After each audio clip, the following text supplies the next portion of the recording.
Perkenalkan, nama saya Claretia Sandrianungo dengan NIM 22520119.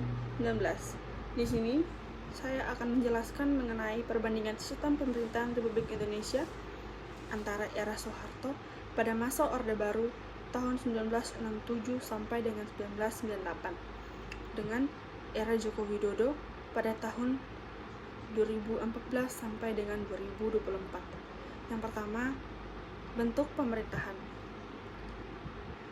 Di era Soeharto menerapkan sistem pemerintahan otoriter dengan kekuasaan terpusat. Soeharto mengendalikan semua aspek pemerintahan dan politik dengan Golkar sebagai partai dominan. Terdapat pembatasan terhadap kebebasan sipil dan politik serta penindasan terhadap oposisi. Sementara di era Jokowi menerapkan sistem pemerintahan demokrasi dengan desentralisasi kekuasaan. Jokowi mendorong partisipasi masyarakat dalam pengambilan keputusan. Dan terdapat banyak partai politik yang berkompetisi dalam pemilu dan kebebasan sipil lebih dihargai. Yang kedua, partisipasi politik. Di era Soeharto, partisipasi politik sangat terbatas. Hanya ada satu partai yang diizinkan, yaitu Golkar, dan pemilihan umum tidak bersifat kompetitif.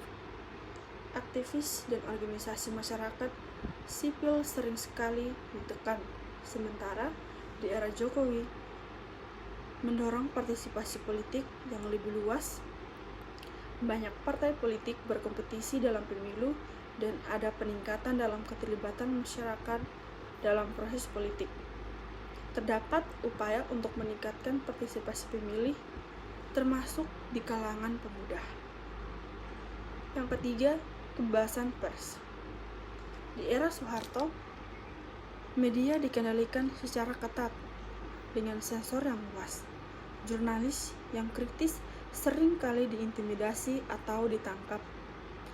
Hanya media yang pro pemerintah yang diizinkan untuk beroperasi.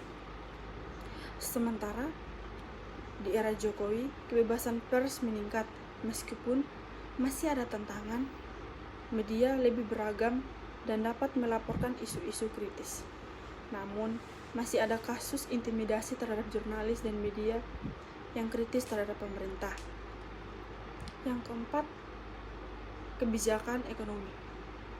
Di era Soeharto, fokus pada industrialisasi dan investasi asing dengan pendekatan yang sering sekali mengabaikan dampak sosial dan lingkungan.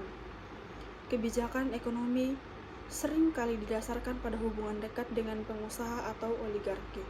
Sementara di era Jokowi mendorong pembangunan berkelanjutan dengan fokus pada pembangunan seperti jalan, pelabuhan, dan bandara, dan mengimplementasikan program-program untuk meningkatkan kesejahteraan masyarakat seperti program Keluarga Harapan. Yang kelima, hubungan internasional. Di era Soeharto mengutamakan stabilitas politik dalam negeri dan seringkali mengabaikan kritik internasional terkait hak asasi manusia, dan memiliki hubungan yang kuat dengan negara-negara barat, terutama selama Perang Dingin. Sementara di era Jokowi, ia berusaha untuk memperkuat posisi Indonesia di kancah global dengan pendekatan diplomasi dan lebih aktif, dan responsif terhadap isu-isu global, termasuk perubahan iklim dan kerjasama multilateral. Yang keenam, desentralisasi. Di era Soeharto, pemerintah sangat terpusat dengan kekuasaan yang terpusat di Jakarta. Daerah memiliki sedikit otonomi. Kebijakan seringkali ditentukan oleh pemerintah pusat tanpa mempertimbangkan kebutuhan lokal.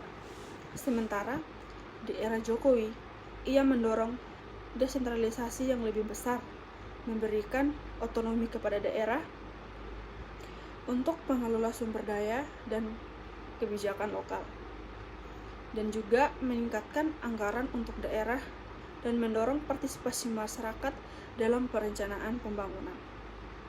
Yang ketujuh, kebijakan sosial.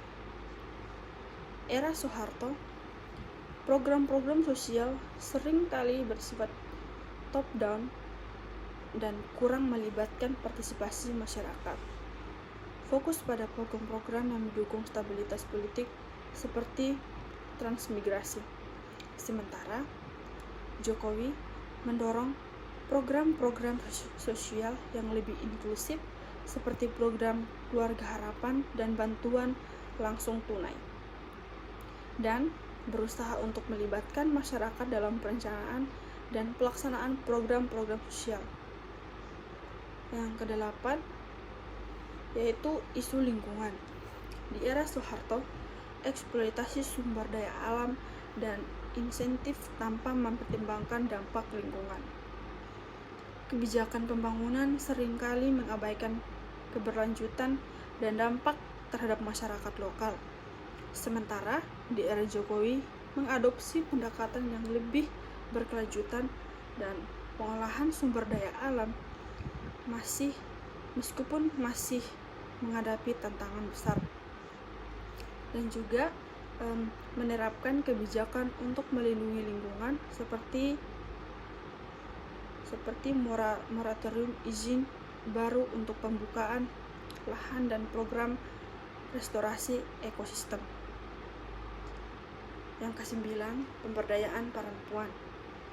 Di era Soeharto, partisipasi politik perempuan sangat rendah, dengan sedikit kesempatan untuk terlibat dalam pengambilan keputusan, dan kebijakan yang ada sering sekali tidak mendukung pemberdayaan perempuan secara efektif.